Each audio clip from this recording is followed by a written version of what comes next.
Cek. Tao te. Pakai nanginay dong siruva tu ni ko phat kizen ta nei piuva pakai na sate hizane pui khom zalo pinamin kathang va e pakai na cha zong shading nangin na cha nangai lut na cha te za dinga pha he dinga pha shading tampi nei pe ho seido dingin kahong dingin pakai pa nangman ni mangcha in lang kalei ka kam i za kai nang man cha ding kain la ne kala samna zo se zong na nga ka hong kepel ha in na ti sanin nei to min lang ngai thadi zo siong pathei bo in lang pakai pa online na join ho jong ka taw pin khonunga hin ngai di ho zo se jing nanga ko na pathei bo channa a hi theina digin tu ka phat man masung wan heng ong kilhan na ji shu na mina kong taw he amen pakai phai phat zo sen nagi pau nam ipidinga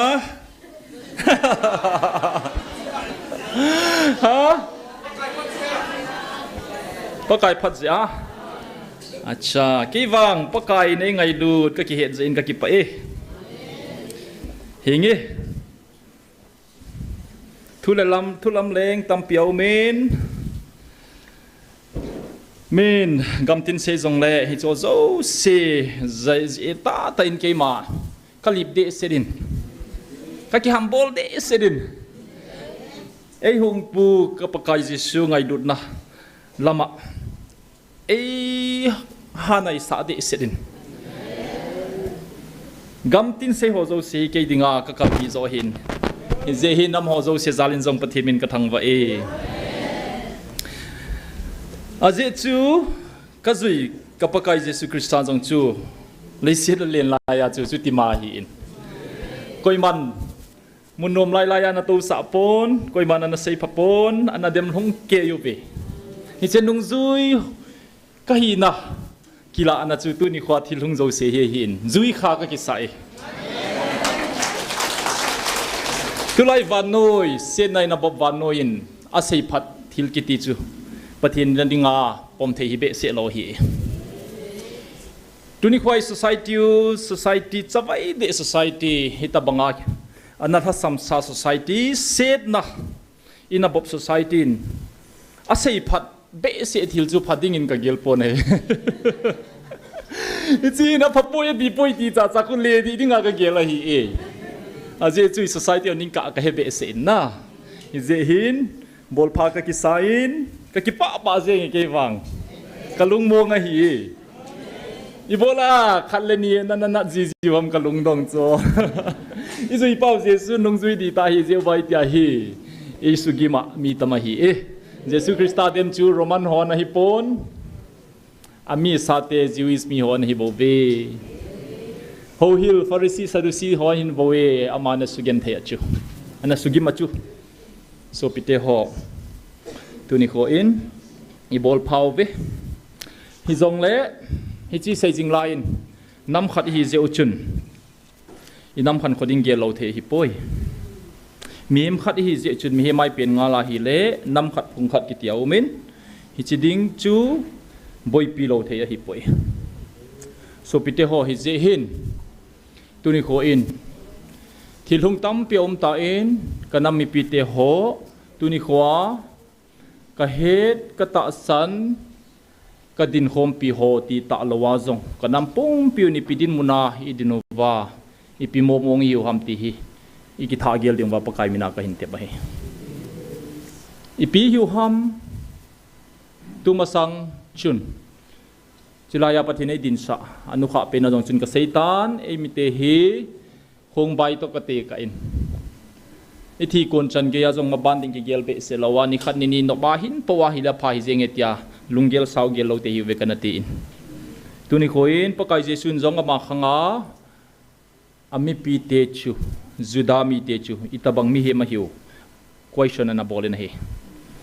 Matthew bung som le khat chang som le go ba pat som le ko ga simu hi tiu ve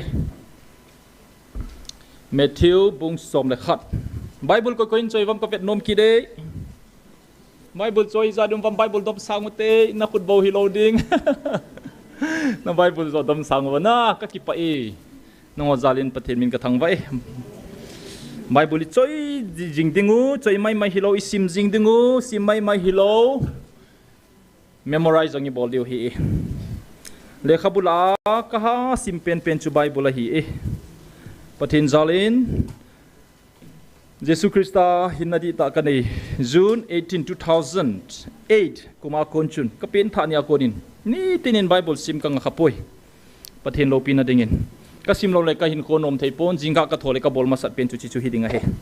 kum hi za hong chinung in jong ka ga gel ka boi be se ja Bible ka sim kha lo na ninga ham hi mai thei ding he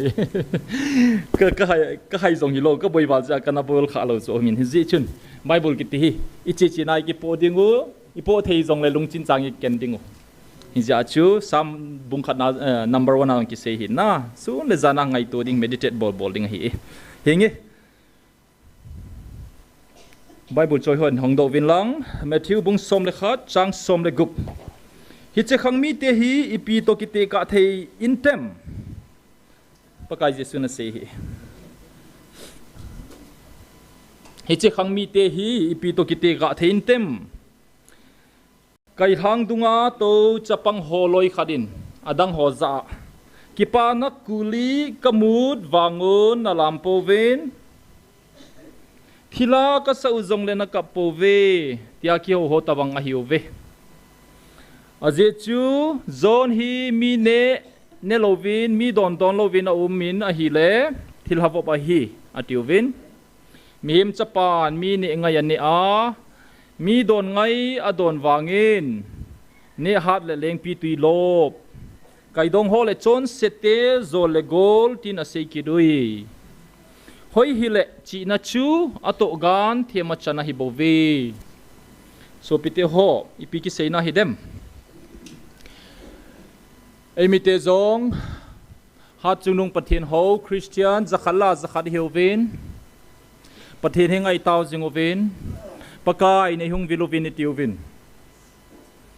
pakai nei hung vilovin hichinei bol peon hiti khati tivin taw jingovin tuni khoin so pite ho pathin hung vil phadovin gamtini sei tawve lam kai pathin he nei peovin pathin ging nei peovin itawvin pathin bela lam kai pathin nei pe phadovin ala samna jingi boi pi ki tawve na hi pathin nei pe lam kai chun hungovin taw khom po hitiuve lam kai ki ti zo se hungovin ke ta taw khom hitiuve maban pathin nei puinaw vin te ti hi bove izakai bol thei pathin hi in hinla ai ho lung lam aba ta lo je chun ni pom thei de kit po vin hi tuni khoin pathin he officer nam ngai du nei pe vin taw vin so pite ho officer tam pinop sata aloki sana hin khobang aumlaya pathin bela pathinanga pathin sei nati cha sei do dinga kipel ha pathin officer ai pe ozong tu ni chan gein thulai ni koi de po bina hi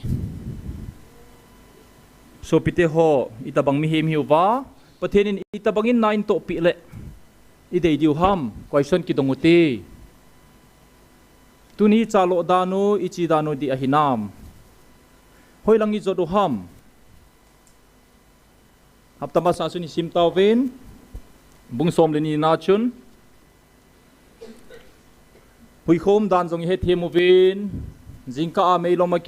ki kola hi le go juding a hi lo le rumlama hui ha le ti ho zo sei theuve ai wanga ipidin munai dinovam ikhe do hinam so pite ho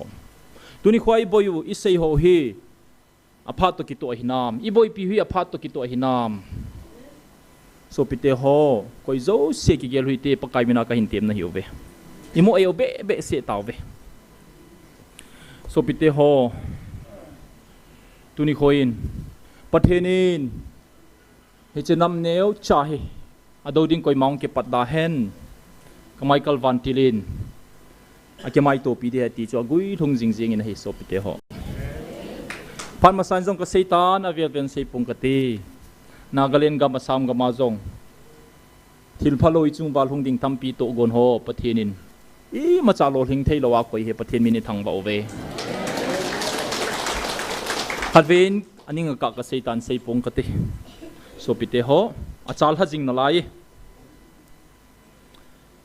tulai ta a lungim pi ta kit khatui piam tile so pite ho Christian zo se ni he deu hi e FCRA kiti khat aumen koi ha ma he azakha FCRA bill na head of news na ngai ziu hinam koi ham FCRA kiti hi a full form he len se vo yes foreign contribution bracketed regulations amendment act 2026 FCRA kiti hina India pumpi holding chu tulai ta hin head over na head pha lo mai the chu emiten head pha lo mai the chu India jong ki sim tha loi he jong ki sim tha ji lo bu chu chilaya inom no bi sei wang wa no hi ho control hi sa wang wa minimum lam he loi bo ve so pite ho I mean mi ai sim lo I ma cha hi lo bu chu mem I ma cha jong nei lo ki so na di jong nei lo MP khat jong nei lo chilaya gamti ni sei wa na ka chinga ka them ho ti ho hina bol di dangom lo pi chume ku ki zo cha ten taw na bo hi chu na bol diu pathen tai lo pa yum lo I bo chume izan na sei wang wa taw na mang ho hit bang sia na su gim kin na lai se du chu na I pi na so diu ham ti gelu bo tu ni kho in FCRA ki ti hi Christian ho adinga tho zo hoi til hung hi lo he so pite ho Catholic school ti ho le NGO ti ho tampi Christian missionary NGO tampi India gam sunga kumsom nga wal na hintonga education lama India hinbul phua officer pha tampi semdo college university adang dang ho zo se hi India government into peda hi license so tampi kal ha ding to go na nei jingo hi Chichuna mona se yuchi pi ham tile hi chi ho sumle pai ho hi amang chao vin kidang ka sa base na to national platform news channel tok so ajong chu ipi se vam officer khat pa de sen ku ki ho min jong kai min pha cho na sa ka sa chamem foreign fund hi tin Christian onin loi lut jiu vin fund ho hi thil phalo lo bol na le gale tol bol nain mancha cho nai namong ve example thei pen chu meite le ku ki gal ki do na jong khu hi vetangun ku ki te khun fana ki manu he ti chu mem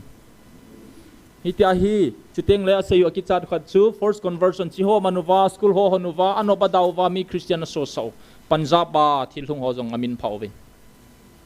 nom lo be o hi chu so pite ho chia dei ta lo na achutia hi le tu August 12 tu ni zatam 9 ni thum zo teng le assembly an sei diu parliament house a bill pass na dinga na oppose thei chen anu langa hi program khatum je hin te ka hung ha pen jep ngai ham kanai jep ngai ham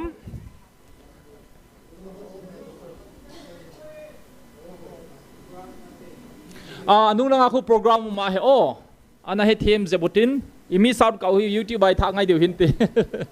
ha pena kong pen go de na za thewam anu langa thivui na kin kharomin chi chui het pi o ngai I za piu win I tho piu ve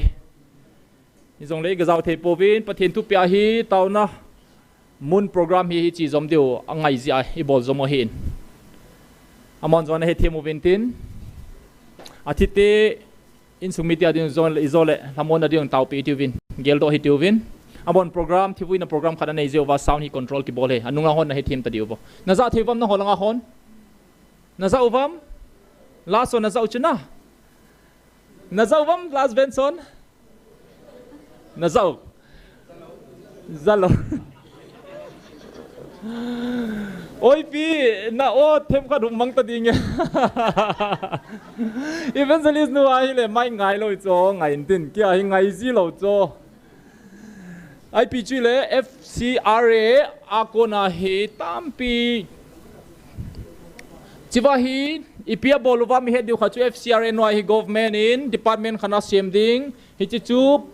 power ape dingu chuteng le hi chi ho loi chun school ho chu aga vet dingu chi ho school ho hi apa pove ti vai la license ala pe dio ape lo dio hi chi agency chu thane na ape chu thane yu ha dan chu hi chi school chu kho zong le government ko ma pe do thayu school run khat chu license ape nom lo wai la government in agama kila ape thei ding anoble school run ding anoble thil danga man ding ai wanga NGO kiti hi tabang ho hi koi ran ham ti le Christian ho hi so pite ho igalu hina to na hi poi kana ti pe chuna May 23 ako na kana hang sab jing cho angol hi sau chu mem pathenin chilai muna hi galmite pathen la ahat pen pen hin kan choma chiwa hi confess hong bol sa cho imazo se chai cha sumem thil thuma se hi chu tuni khwa hi kumthum nunga hi ipi chu lol hing hi tam tuni khwai sei deu hi khana chun apathen pau ki kan chomin akabin kelet alen ka hin ke ho jong nang ho to tia nang hoi ma chakham na hi po ve ke jong thanei ta ka hin ka lung hang le na muru leng huya na len mang dewa hi bo ve hi jong le na pathen di ta na ho khau na wang phau ve ti chumem na pathenun tu ni khwa kanop ka dai kan choma chila hi ka thugu ka to gon ho jo se sei do ding a hyung ko hi ti chu ato gon thil thuma sei chu thilum hi e ho gal mail heite toy ki do naw gal chu thil thuma sei chu mem 3 dimensions khana ke ma hin nagam sung pum piu toy che naw gam sung pum pi mi zo se hin ke e ho di ka no me ja hi ke e ho lo sa khonem ne ho su bang ka god a hi e ke lung dei chu chu hi e number 1 e hon simbu pi ti pau khu ko e hi na ki hold over e pawa simbu pi ki ti he ka sei lo di he milung thim sei ta mo ve kuni kon koi ma ta san thei jongom ta poi ke e zo di jong na di moi tai nei he le ho la jong nei zo ta chu ka loi ka pai hon jong Dr. Hegin nangol na e tiu chu mem ke nam pia dinga ka zo thei jan ka zo ka thu sei ho jong le na boarding o ka le ka su jeng jong na display over na nop na sei go du chu mem ke tu ni nang ho na tu na sa deu khan khoding gela ki sugi ma patheni nei ngan sin na pa he ka bol tun tu nei so pite ho thu hi gilwala sei hil the he tu khangai na i sei hil the le lang thung the ya hi mai kum lo hi le tam pi thu gu jong ka sei pi na lai ding hi so pite ho khadna chu chu hin gam sung pum pi ho khadaum sa di ti hi pathen pa na kan chomi nong sei do tai so pite ho chu May tarik sagi get ko som May June December 5 chan a hi a sei dio ki sei chat phai pathen nung sol ta na hung ta po ve hi chi ho te in ki ti tin ra yu ve kum thum chan in chi ho hung lam jong ki sumila hi tai tu a pha to ki to zia ka tha sei bo hi so pite ho chu chal ha hi FCRA ki ti chu chipa to gon gui thun na dinga chal ha jing na lai hi khatna January 31 ni chun 2024 thagup gali hin do zo chun kohima ka chin kaloi no hi kohima ko na hi NSF Naga Student Federation ho office gab building in lung phu na nasata kalunga hom tain ke mong ka chi cho ho bung khat ajong kaloi nu te ho bung ajong chun patheni jing ka khat thu ka sein hi chi gal hi me lei to ku ki namni ki dowa na gel wai na gel hel du hi ichi gal hi agilo pan pathen hing ho Christian ho su chimi na dinga tu gonna step khada hin la hi nam phua su gim ding tu gonna test a hin ke ho nam mi te len ma sat hi a hat lo baking gum lo ki to lo te choi ki tham ma sa hen lang hung ki surrender hen lang i dei dei ki zo pha ting le asa hanga gam ho ki chal hen ti to go na hi apathen pa na hung sei he ke sei poi ka ti hila thugu khat na he deu he kon adi e ke hoi ma cha ka hi po ve ka do zo diu thila hi poi koi ma ka nei po ve hin la thagup hasagi ka do zo ve aje chu din piu au me ha chu nung pathin ai din piu ve a Michael Van Tilin ka galway sa pi ve hi zia hi ka do zo tho tho diu he hin lan he diu chu chi hi nam ni kina na hi pon asung langa I ho ta bao Christian faith target ki bol na ti wang na su min lo de ti a ho win khala ka sei devotion program azinga thai nya chu tua ka sei NSF te office a chu appointment ka la ka gatsia yo ho nam pon president secretary chu phating le information secretary abonwa maflar ka opia 30 minutes ta bang thu ka sei aje chu mo hi North East Student Organization banner noya hi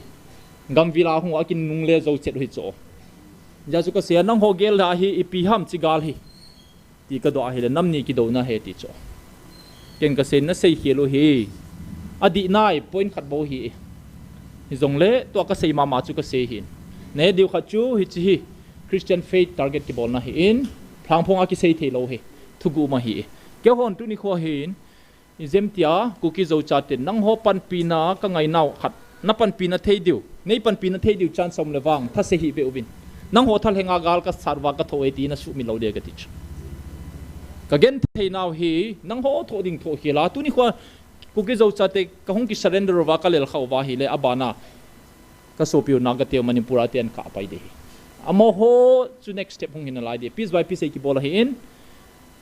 koi mai hoi do lo diu chu phating le nang hostel hong ding Mizoram hong ding Assam chi ding hei bo be hi chin head diu he kana ti cho kidang a sauch ni jong le ka sei ta bangin nei ki thopi nom lo wai jong le nei de lo diu aji chu ke wang pathi nei dim piu he e yum piu be ka ti ke cho ka zo tho tho diu surrender wang ka ki bol lo diu he chi chu 2004 January ka ki thu za jing ovin amon jong gi fe piu vin a souvenir ho za chom chom le khaw e piu vin ka ki koi jingin ka sim chain so pite ho hi chi chu chi tha jinga hi FCRA hong hi le na satai hong tho be be na la ju ima banu as a Christian ita san mama jeng ojong hi target hong ki bola hi tai tuni khwa taw na hi nam pum pi ni bol bidingu Christian zo se ni bol hi na lai ni se ai taw di ka di upati ni nga jong chu thil khat ka sein thilum dan ho zo se chilai hi lagaw vil na ho ki phona pona chu igalu hi galmai ma hi talo ki chi ta chu hi chi hi spiritual warfare jong chu spiritual warfare la jong a sang pen strategic level spiritual warfare na ne khasun pan na sein a battle between two nations is a war between two nations is a war between their gods nam ni ki do teng le apathen teu jong ki do he atia chilaya pathen teu ju kan choma hi le me he gal chu zo sa ti na hi cho literally a chu na ni ja chu ngam pela ka hin zo de we kan ati ti chu mem aje chu apathen teu ki son pia gal bol ho cho pathen ki mana hi le alam kai pu ki mana hi le ki surrender diu ti na hi cho na eon gali ga do hi lo pi chu mem adi ta me le hoin ku ki zo cha te hi ei lung set diu dol hi chu am ho ding a ki ta pen jong hiwa igam wa jong chengu nom ta al hau na iso piu khatte sang sang a jong ei de sa zo diu hi chu ai wanga koi chu na su ngola ei ho thakhat pia chu ei vet da jingu vai nung la ko na chemai su jingu ham thil hi thei lo pi chu purpose chu a bolum ta chu na le a je chu ke le ni nge ke bo se chi gama e khio hen ti thagau chu na boi piu chi thagau chu pathin chi van kan chu point number 1 ani na se kit pa chu simbu pi nagam sunguwa resources house na theding tampi thau jong min so man tam jong tam piu min na na khet po ve nagam hui awa house sa hi amana khera hi cho chu la pi na go do hi chilai chu adani group ki ti ho jong ke phaya ka to la hi agari udim se ta chu imfa laung ki gong ni ta chu palm tree plantation exploration holding a gari ang chu phai sung thung gam hi ta chu to gonum ta chu government no sum tam pe na kila ai bo chu mem company khada pe do wa mo chun thawa holding o natural resources so survey hong bol e ho gam le tameng long na simbu pi chun chi chu avet le la bol nom hi ja chu nang ho chunga vai hom pa CM pa to chun atina hi de tol pa to sila ya de tol pa to na amani keu hon chu ke koma ahong seiwa tia chu ka thum ba ka ki thoe ti sume chi chu thu gu chu May 23 lai ka sei tha to ka the vel sei ngai chu he them lo zo ba hin long le de tol pa chun thil dang a dei pon gambo wa dei ama ban ami pi anam azat mi te ngai luin azat mi te chu tunung kum zakhat teng le hoya cheng di ma ge le lungdong he ti chu gama nei ta lo nango na lung se du koi ma chaum poi ti bo chu min na gamu dei nango koi ma na lung se lo hi bo e ti chu mem chi chu gal mi te apathian pau tu sei confession hi chu na het no mule chilaya jong ki sunding all edition a jong previous edition a chu ki che ba ka suda tu lang lang a hi thului ho chu ha jaw ta lo hi hết thì phát thì ta chứ nó đồn xe lâu biểu chứ số bị tiêu họ bôi ní nó chỉ chú ý dễ chốn gian hi lạ dòng chun audio clip na để tol pa to tua ka sei pa ki ho no audio clip dong ta chula audio clip masang pi a chila ya pathin pa na sei do thugu ngen tunia kan sei ki ta chula na Zob matanguvo connect the dots. Na,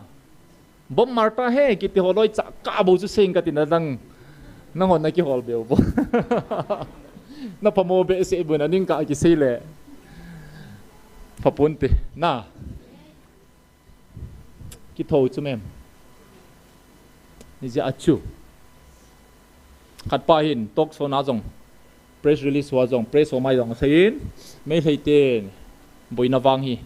boi thei mong hi nai a genuine na yati sume ai hwa hi a genuine ti lo pi gam anei lo pau hi genuine mong he ti chu a het pi chu ale pa dong chi kitan gam dei ho chun gala hin bol tawin gala so chani ne hoi ki to mo che tawin ni za khat sung bo chui ki to vin me thria ko na ni za khat chui ki to vin lami zor khom vin sa lang tium lo anop dana chu lam ka pena phana lam ka nom na chu na nop ka sa na pen chu first 100 days after May 3 hospital ana to zong anop dan chu ki ngai lu jeng koi ho ti nom lo dam lo ho phalang ki su kho mi za le somli zan kharang ki chung khong ki jen bang chu na tong de ki chu jing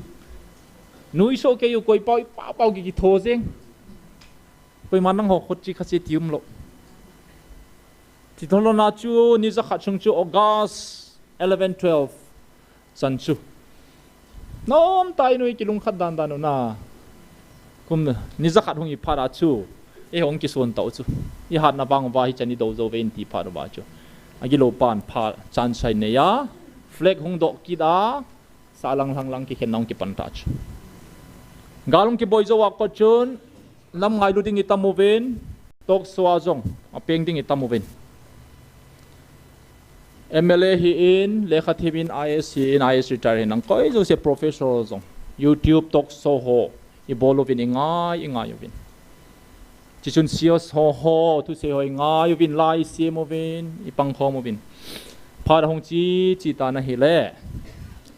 ven me thei gal chu pathenin na taw naw ka san je in gal chu chai ta vin na ti je chun ka hin chu tang pe taw be gal mi te na se thil dang ai pon hi chinam mi te he adin piu khat au me apathin tiang jong a seye aha na hat khadina din piu ve amin jong ka phangam poi tiu ve na pathin lo pi han eti lam kai pa Robin Mangangin Jeribama November 17 2024 amiti tewa vuini chuna seyin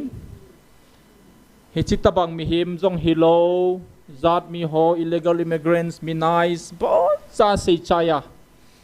choi tu ni khoi ni zo lo hi aje dang om poin adin piu khat o me adin pi pau ha jai zo lo hi bo ve e ho zong hi pathin ko ma taw leo hen khat ve ting li pathin ei pan pi dio he ti cho hi cho zo se he do va cho hi ki do zong le ima ki su do lo de ti het phadu vai me le ga chu pathinin anga sa ki chan na pi phadu ba chu nga sa chu ei ho hat wang he lo pi chu ei ki pum to lo pi bu chu lam kai zo yum lo pi chu pathinin ei lam kai bu chu so pi te ho so pi te ho tu ni khoin hi chi to gon ho chu ipi chal ha jing tam point khat na chu a chal ha jing e August 12 ni lei piung so de ham ki pas te ding in aume a chu ti le agi lo pa apathinu chu hong lal che ding tina to ki lowe Christian hon la tau di don povin ni se na tau nam a tau ho hi e ho keu hi tapoin naga society dong kal te hei tiu chu aji chu e mi hon kal dana I present ta ji owa chu na quality phal le adi lo ta pathian ho na tiai ki ko ta chu tau na mangjing ho ni tina tau na mengjing ho chu kal ki so ta chu chi chu Christianity level ta chu India zong na a chu ti le so pite ho khat na chu ama chalu ve pathian pa lungdei bangana he hui lo ben ma chalo de he so pite ho ei ho na pathian pau ki kan chom chu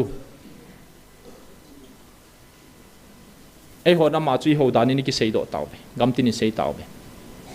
isu lo pi do ve amin jong I pha phajing ve pathian amu su ke ama jong ma chal tai ani na pa chu to athum na pa hi chi kho ma he tu in zan hin thu soi nei taw ven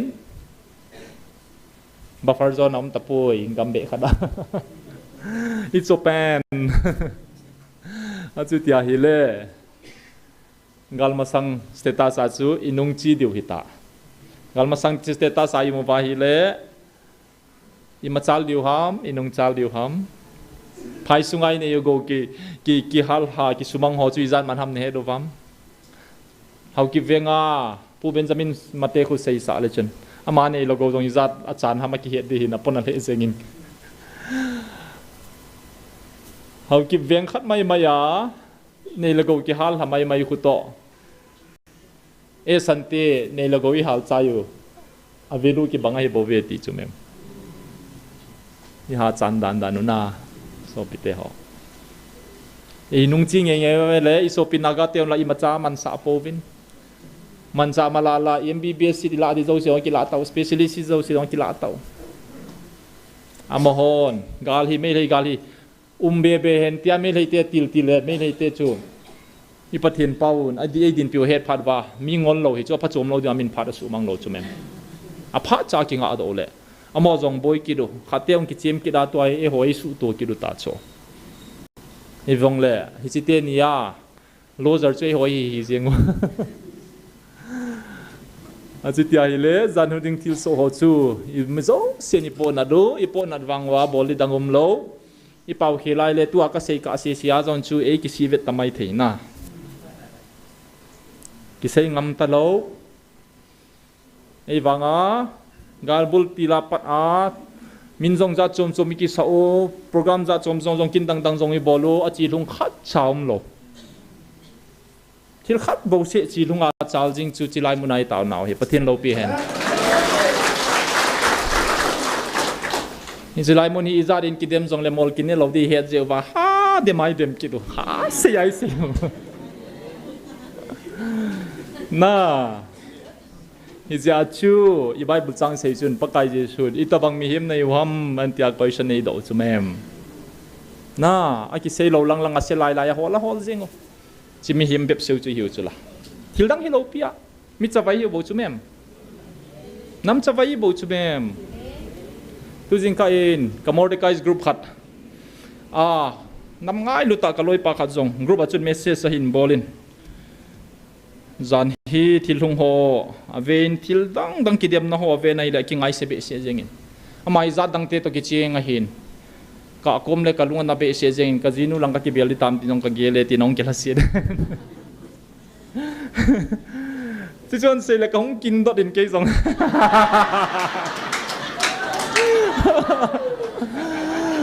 ka don mun nai puin rồi là ka lunga tong kha le jeng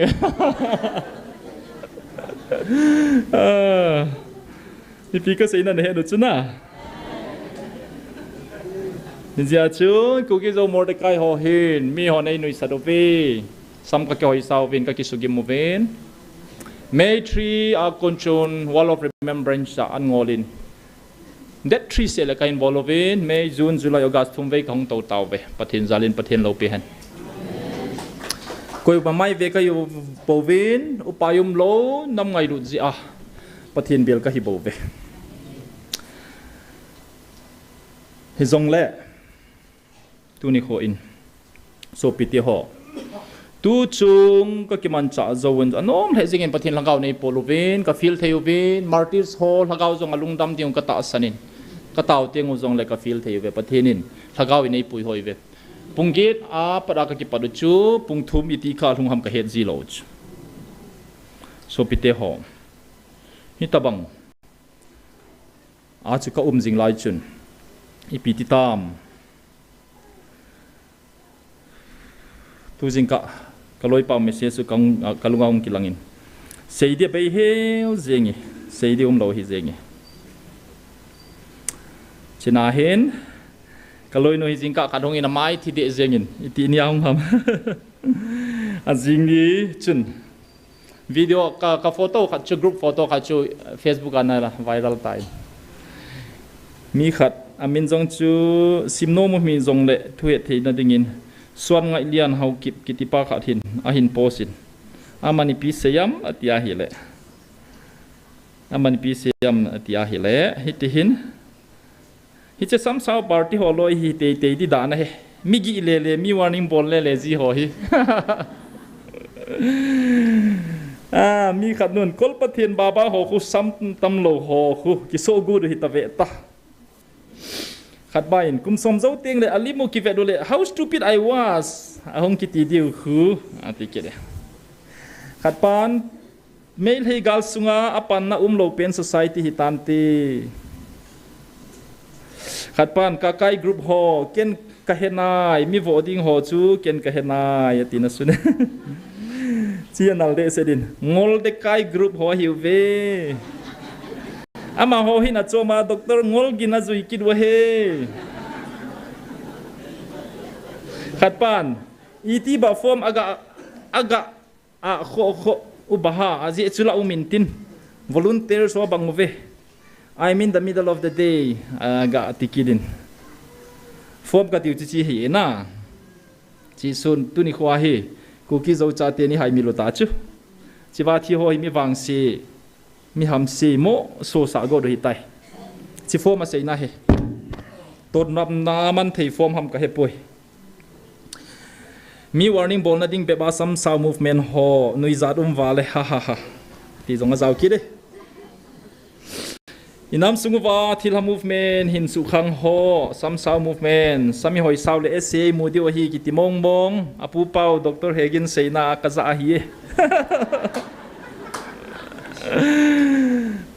cho loi ta ja hi sam zong a saw ti zong ka ti za hi te inzo le khadin na cho to ki khut job e hi sa diu ck to ki khut job diu hi sa diu ti ck chu ko ham na he du suna hi sa di chu kam bum nop lo he so pite ho inui wang wana an ngola ni thuma taw te dinga ngai ha tho cho na pathin ki bela pakai kanu nei tun do pion ta ki kaba martil son koi mana don tapui mihim thadin jong ki that poi gancha thain jong ki that pu vi gancha jong koi man a hing changin a kenga tan bong ma sai na that poi so pite ho koi man no mai ki su se jong le ki su sen a thi le thi tan ti a tha le that ve ki su se jong no nga ta sa ki at ki a thi sana ki long kang sa chu om ngai hi poi chapang mei changin a kha damlo hospital ngai cha a chi pa jeng jong a hinga ki hal hi jeng chu itina su mil theu ham kalung dong so pite ho hiti bep seu nam hiu ham kalai na hi zo se ka sim do se hi kaloi non screenshot a hin bola Facebook page sa ko na ken wan chu ka vet lo hin kaloi hon group a hin post win khat ve ka ven ka vel vet nom point choi ke ka ha vet nom lo he ji chu ilung sunamai mai thei thin ho chu ki dei lo hi ahung men de zengin kalel be se ja ka tho panahin ama ma thoin yong bet sen ipi ti mong hitam ama hin ka samoi saw jen jong kholai ka wa pi nom ta poi ti nungai chiung ki sei den ki hi ja chu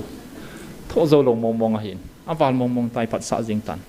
nanam mi te na in ka he e hi jong le mi hon na ton nom na nei bep siu wang ki na ji hinain ka tho zo ta poi ti bep siu na gon nang pau jong ka he nai hi jong le hi ti lom lo ma ki ho pi hi adi thei mong ta poi zile chan na nein in na nein service na nein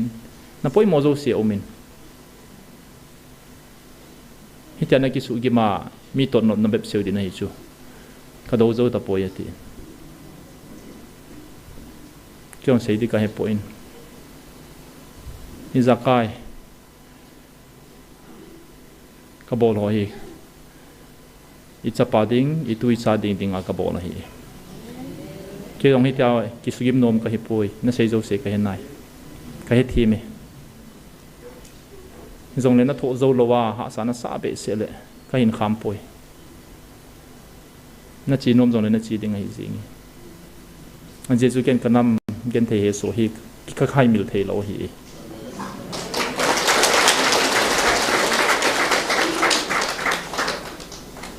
mi him khat ka pe nai le khat ve be kanam mi te hi mi ho za thei hin kho khat ve be mangole ka de hi ka pe na parin mi noi se zen gala ki bol khum vin agilo ki so jing e ho i phapo ve hi jong le hon gali dei po ve i ha lo i ha sam jiu wa min chan sala galei bol den da nom me sen de no hi khat ve ni jong chun audio clip hearing de tolpu manipura cheng anangong lo na lunggel thei zo sen khat ve ngai jong le hi chi o mong hi de tolpu he ti het jeng thei audio clip jeng jong chu bol thu he tiang ki sei pe na supreme court avel vela ngai dinga ki sona a china center in jong tua jong hi chi hi bol thu mong he ti a hi ngam pilan sei ki ta chu hi tabang bepsu aminoisia nam hi jing chu ipiti di tam dunia doktor ki sa alal doktor Hegin ki sa alal thil dangai pon pathen hing ha chung ki hawa i ti le mi ho noisia hin hoi ki mangmang jeng ham hoi lai chu ham hat chung nung hi ho nau chu i pathen pau hi di lo ham ai lo le hon i ho di lo ham ti hi question len ta ka hin koi kanami pi te masanga ai lo hi le pathen pan e pan pi no ma e pui hoi no ma e ho i lo chalo vai ki hen mo sa ova ngong vai put leo ham ga gel mo monte so pite ho na tao jingu ve tao mi ho bung tin jong question ka hin bolo na tao nau chu pathin iti nan don bur hen lang hilen de luwam na ge luwam na tau tiang le pathin chu iti hung kila hen lang pathin chu iti hung se hen lang le pom thei diwam hin se yu vokati hi pathin chu iti hung ki reveal hen pathin chu mu thei lo hi chu zon bung khat chang som le get na jong chun pathin hi o het zo zai lo pi chu mem pathin chu koi mana mo khapoi zoni na sune ama sut mama bung sagi bung get langa khoi vera hi le jesun ke ni mo le pa ne mo he ti ta chula ai wang amat do de lo pi chula pathena muwa pathena ki mu kha poi ti chumi jesu ta kilhon pa jeng in jong pathen he sing lo zu e hon pathen hi ti ding khati ding hi ti thei lo ding ti jeng su thil hi thei hinam iza kai bol thei patheni ti wa hi le hi chila yong kum bible ki sun kha poi hi thei pon te na ti su di hinam pathen in chiwa kavil naw hi thil dang phat dang aum khalo he ti bo chumem so bite hi ti wa le itu isa ti chu ipi so mong de ham hin lo chu ipi hitam to hi galma sanga jong na mi hon haw ti wa to kha thei lo di khobai na vet ni moi chumem gal nu hi cho to i chen khom wale ipi ti mong de ham apathin pau ne seitan nang ho nan lung set po ve nagamo bo de yu ve ti chumem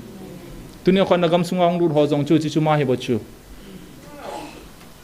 amaya hung nui hi zong le chun chibai na bo zon la lungila nagamu vet lo hi bo ve so pite ho ingol be si ove ase ji umpoi Manipura thinglangama medical college khat bo men chichu lamka Chuchanpur medical college aketin galzo chun khatve appointment assistant professor ading in appointment a hongin mi department somleni ading in assistant professor somleni seat aki hongin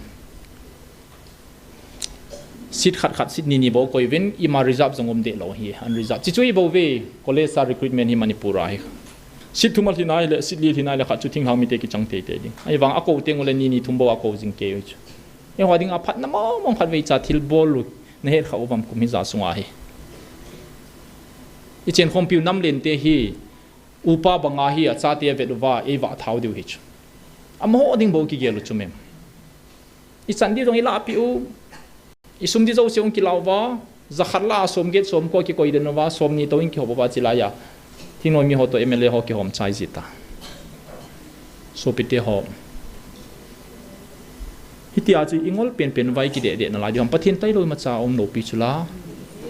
sit som le ni kila na ding a chu igam sung nge ya I campus nge ya I hong sunga om college nga jong chu sit som le ni la a hi ei mi te khat bo se he no chu MLA te athen peno jong chu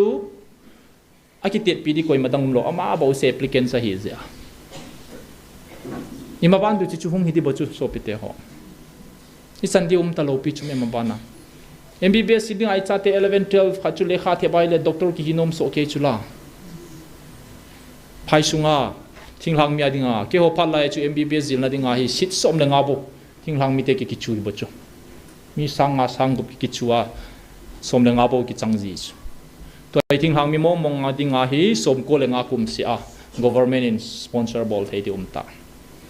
galma sanga chu kumni sunga hi e ho hin ake khat tabang somli le nga tabang kila aziu ni vei lao gal hungum pai pai ta e ho phai sunga medical college thumum khat cha ki lu thei ta sin ho chu I gal mi teo toya I gal mi tu pe dai ki boi pi teo akila ki to e ho som nga som ni gup som na sagi po chila hi kai ham ham sa te khan khodong gel dom dom te ka ti hena so pi te ho le khathim ta zonga chandi walom lo chilanga mak zanga mu pan phaya rim samuding lai chilai college a hoi lo zo akila ngai elanga zalile songa mu pan chilaya sit fulta chilanga zathum le songa mu pan phai sunga sida kila di ei chande kila di thilnom ham so pete ho ichi hoya gelia po na duwa sa langai lam kai ho iso piu zo mi te lam kai pan athu seina zong kasim tu hi poi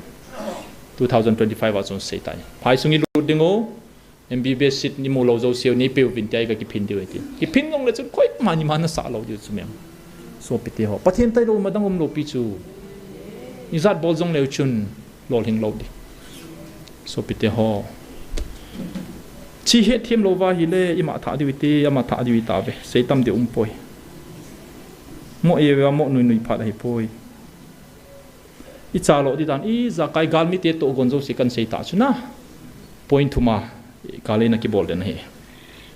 ale tua he keiman nanam sungo kasu tu ba nanam sungo nangma nang ho to mun na che uwa zong keiman kasu chil ding na hiu ve keiman kasu chila kal hen chila nanam piu kasu dama katun do to ka seuven wang na chunga wa ka vil na le ka ki phon na tang pon tin aje chu keima nang ho su chil masalo le leng chil masalo vin na nam zong tung pongi pathin lo pi han nang ho ka a na nam sungu wa ata hi lo wal hem zo se keiman ka kail ha ata ana ki phu de wa na ki vai hom theina di wa keiman ka siam phaduwa hitche ka tun na ding ni kho chu nga na hi bo ve pathin lo pi hen aje chu ata lovin keiman na ka tong thei pon na nam sungu ata ka su tup ting le keiman ngai lut na kalun sa ka tun do ding na hi ve amen praise the lord pathin lo pi hen iti a sei tam December 2 2024 ra pathin in chilai munai se pio he achi jing e so pite ho pathian ni zakai bol thei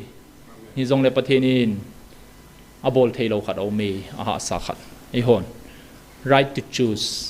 freedom of choice ei pe pau hi pathian to ikilo nau pa hi pathian ni ma lo thei lo khat o me so pite ho pathian na ta san nom le na ta san nom hi jong le pathian in force na ta san sa lo di chu freedom of choice pathian ei pe pau hi pathian anga hi Ichi hi December 2024 kum ni masanga na sei chu chil hajingin pathian ni masaung kaizo sin na khun tungbo chilai muna tauna muna pathian masaung se na tampi na hong ove ahung lo jong tu ni ahung tampi na omuven ahung lo ho ding seileng chilai hi pathian ni masa chu phat ki mangchom chu na ne hedova kidang na sau chu mem oi pu upa mangni un phat ahung la a ki gong man lo hela hong la ai wanga phanom tai manoi wanga chom chai kat so do na le aje pi ham ne do wam ni pi je ham hagau bil nom so asung langa pathen lo pi hen khut beng mote pathen na sei chula nanam piu ka su dama ka tundo to ka sewa na chungwa ka bil na hi le ka ki phon na tang pon te ti chume pathen lo pi hen Psalm number 24 apathin na say vanoi le lei se da sungam zo si pakaya hi vantil gilo ho zonga ma a lei se da lagau te zonga ma a van tham zala zonga ma a e hon igel tengole thil ho le pathin pai ki do jing vantil lo ki do jing i saw hi pui pathin pan bolin ati bol hi nati cho bol thailo hi jingi hi tabang thu nei pathin nei ve ama nei hung viloi pathin lo pi hen asung langa thu sep ding pathin man chaji lagaw hin so le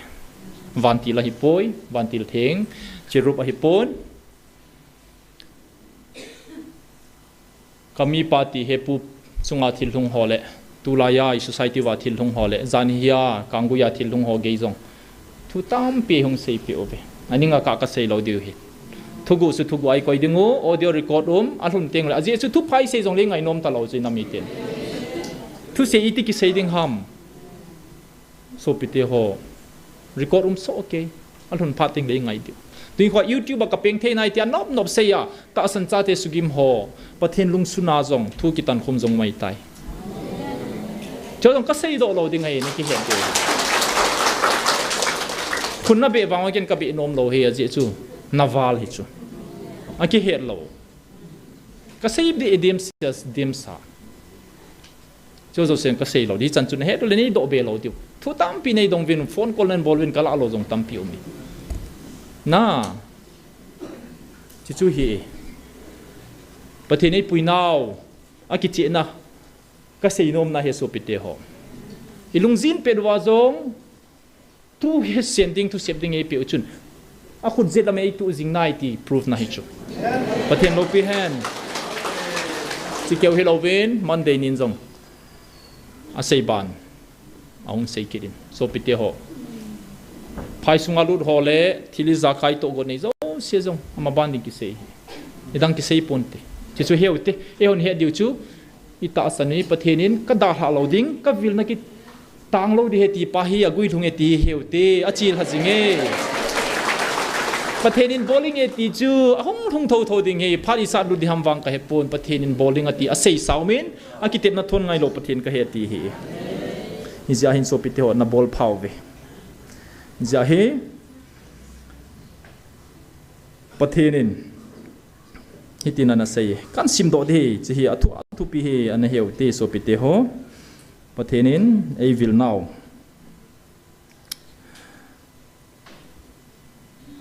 hitse nikho he to sa ahin keima ka kitep na bangin ka ngai lu ding ka chate dinga keima hong ka he nang ho lungmon le ki pa na ke akoni na nei taw ve na nei hinam ken wang ka nei keima nei wa choi naw le na taw na ho ka wan lal to na ang sunga gim nam tui bangin ahong hlungin hite chu keiman mo in ka koi theipon nakipa na ding le nakitep na ka kitep na chungwa ka koi pe na hi taw ve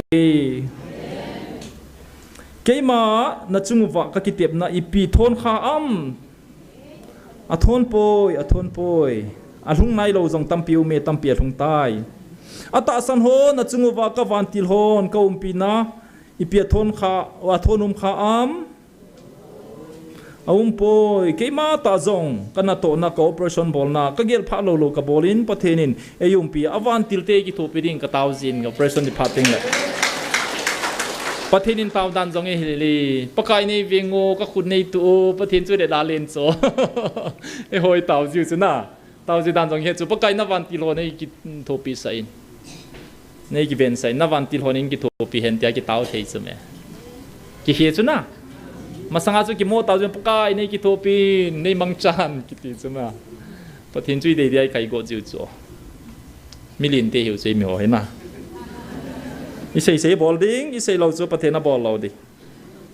สิไลมุนวังประเทศน่ะเล็ดดันก็เฮเจนี่นะวันติลเตียนจงกิทิงปุ่มปุ่มินไมเคิลจงจูขัดเวทุเซ่น่ะดิ้งอปอนโดดิ้งเสียจูสครอลป้าจูซิมโดกิทิงฮิจูเนเฮดว่าที่ลมดันชูกี่ในตาดิสพลินในตาหงหิเวนะเอฮอนยีเราเทียไอเยลจิวหินยิงวอลเจหินประเทศจงสวยเฮทีมีนัดจุงว่ากับวันที่หอนขัดเวกาดิ้งอุตเตปลิสนัดตัวสวดเบสตาเวจิประเทศทุหินกันซิมโดดิ้งฮีนักขบตัวว่าข้างหน้าดิตาม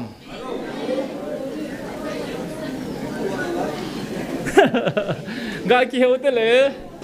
กากิเมโต้ right side หอนไม่ตัวดิ้งข้อมวังนักกิจเทเดียวให้อ่อง yes นับบัตรชาวนับไปลังอาโฮ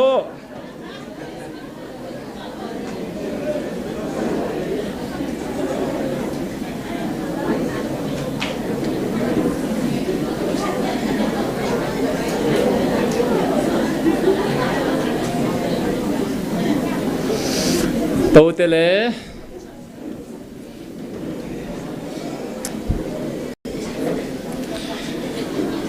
เกมันนัดจุงว่าก็คิดเด็ดได้ปีทนข้ามปอยติวเต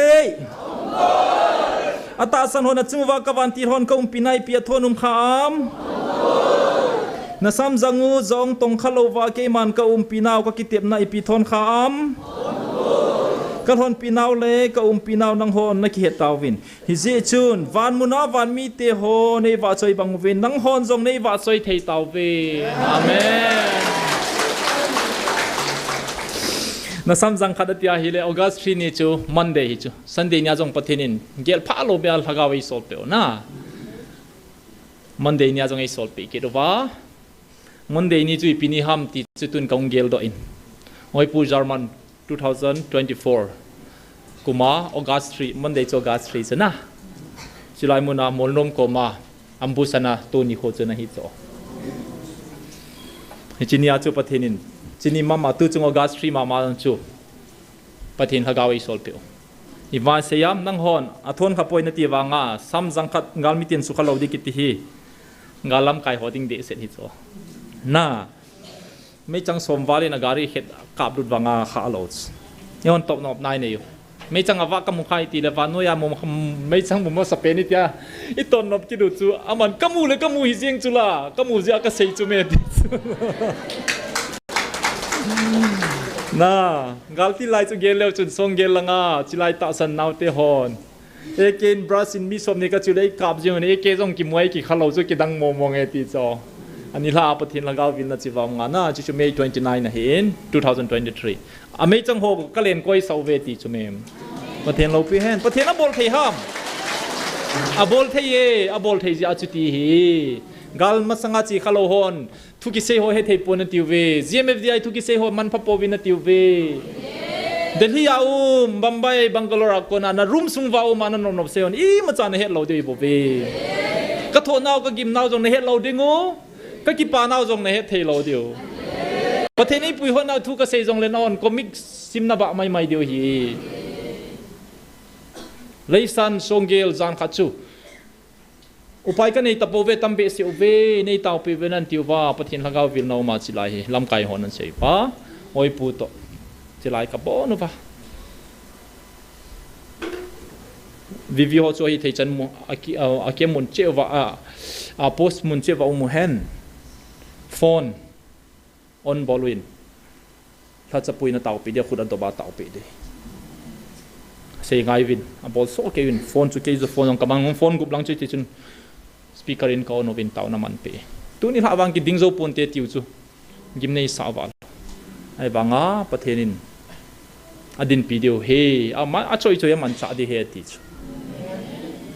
ading zo ve pathen lo pe hen pathen ei pui hoi na front line na thil zo se hi sei din la ni luma ka sei chai zo lo dis na het lo diu bo chu mem so pi te ho tu ni khwa gala thi phana na nom na sewa na yo wang wa hi na na ma tiu hi lo pi chu i pa wa sei da koi pa hom ka he lo pi chu chilai tu ki sei hoi na ma tiu hi lo pi chu ka man kha lo tu chang ka man he ka lunga ong chi lang he thu dang aum he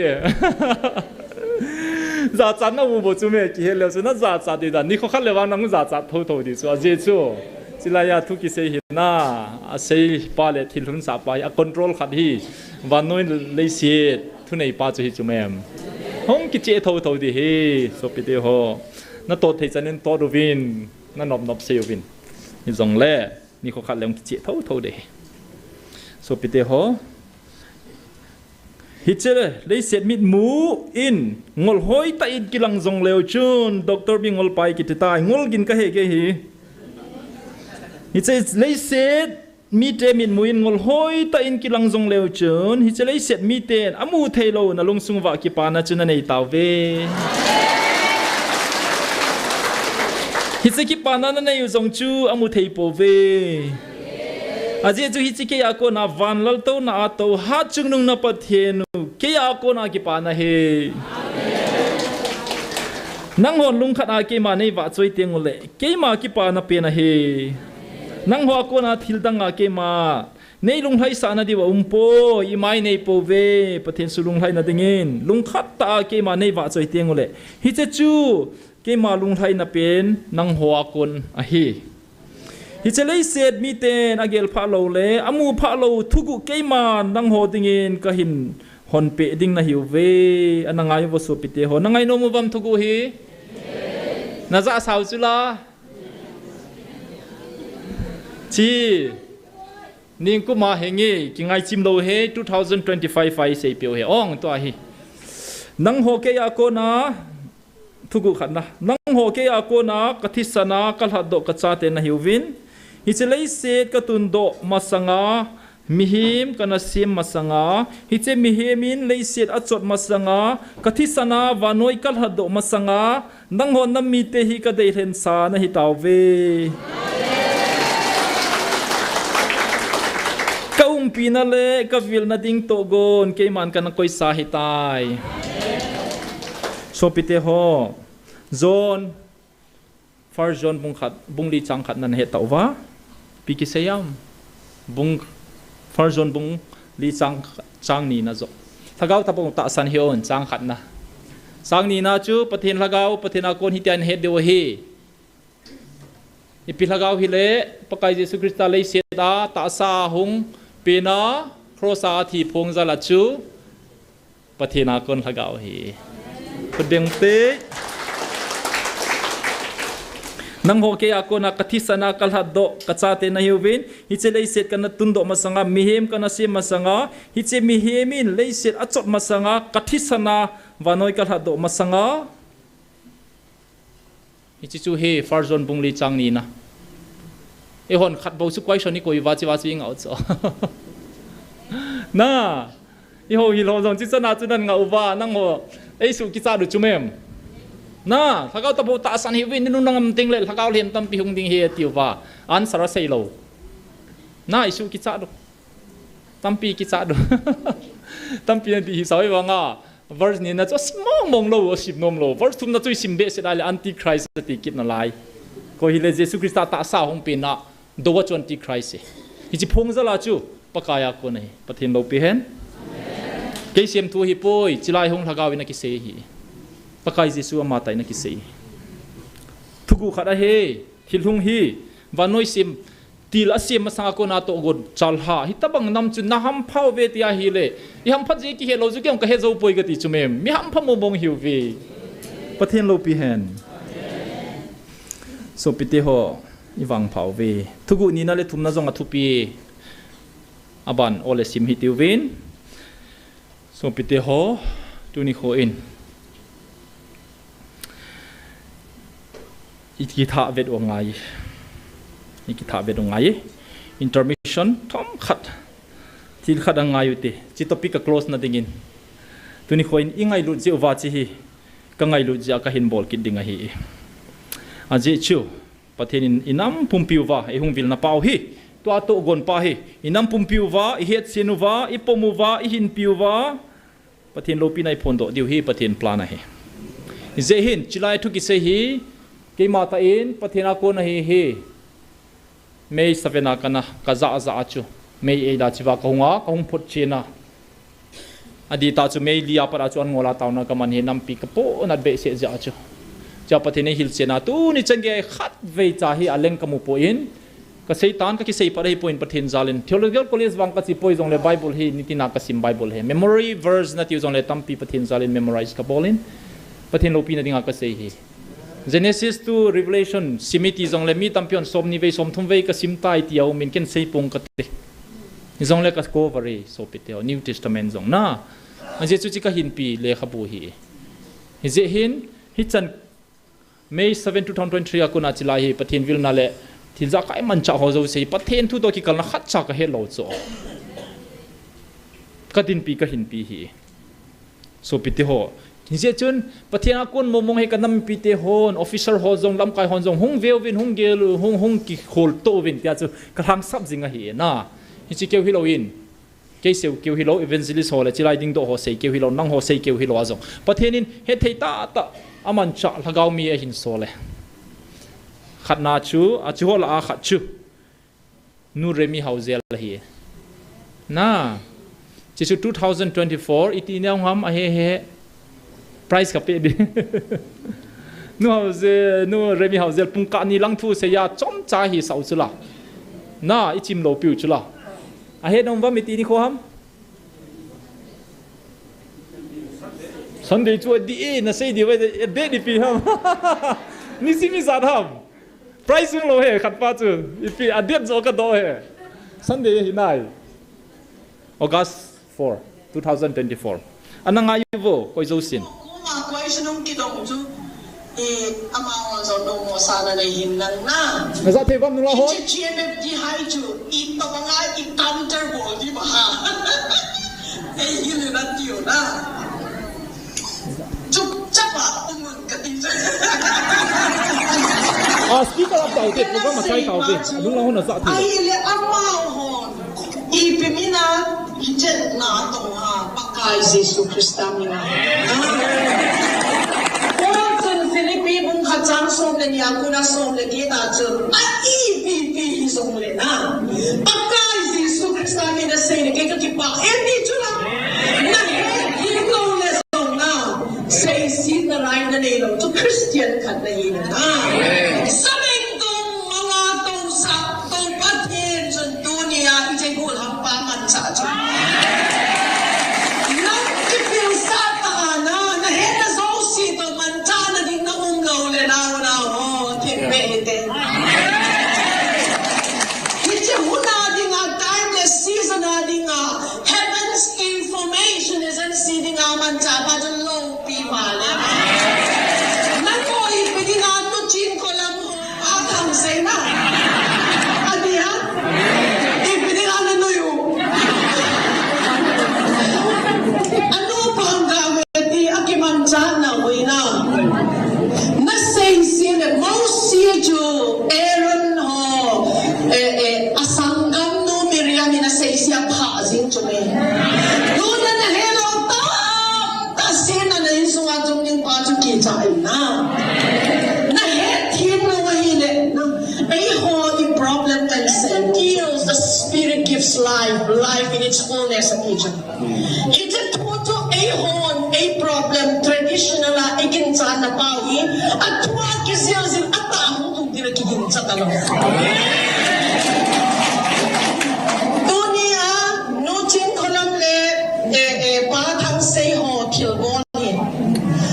in small way ke ho zong kanu pa le minister kana bolin na ina demon possess hong ki puilot na nang hon lo hi ama ho ve tang tao na naman pino dakar ni asun azan lo ba chu na palbi hisang le kholum hilaw zan le zan ko tao na ni nang ho adun ai tao ting le na kai nik sei nom chu abang le na ham se zo se ki pudo na the curse ki pudo zan zo i mulo complain na ko mo zong bo lo na lai it's a gala khatin na gyan nom na se bai mo na umilaw ha matay bung som le ko ba chu doi ho zong na ho do di mo tang speaking ham chung chuma zong na pau di mo cool ho zong na khutwa na la di mo poison ho zong na don di mo le a ham lo ni tak sa suk na lo din ha ang lo ho chuma na khutwa na ti mo le adam din ai le hije mini le thumbo bol din na saw ha pakai na tong ho zong si nang ding to ki ho zong si itong di chume ai le nang chu na ije price being am ngai khati het kin na lai di chu many are called but few are chosen di chu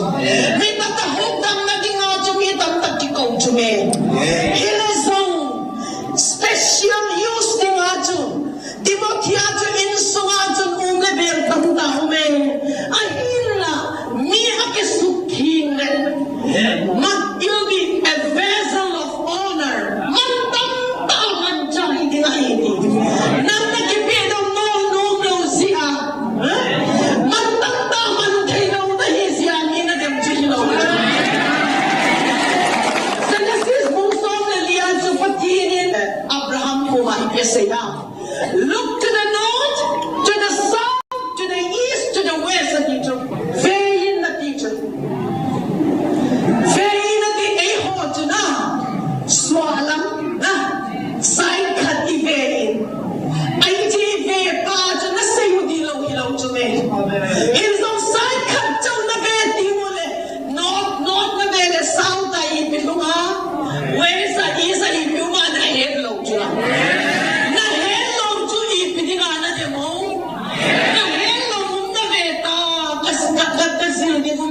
hindi itidi ito na.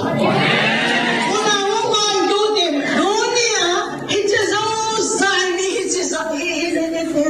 na. Apoy ko patid na. Power ka din sa apoy ito na. Nako, kaya session pa wati tao. Ako iye. Ilazong dunia, hindi laya akong komon pagkay si Isu Krista kang bale. Tuna ko na Yesus Kristus atang bati. Doni na ay ko'y ko mapaway ko'y kong tuhin ipatinahin.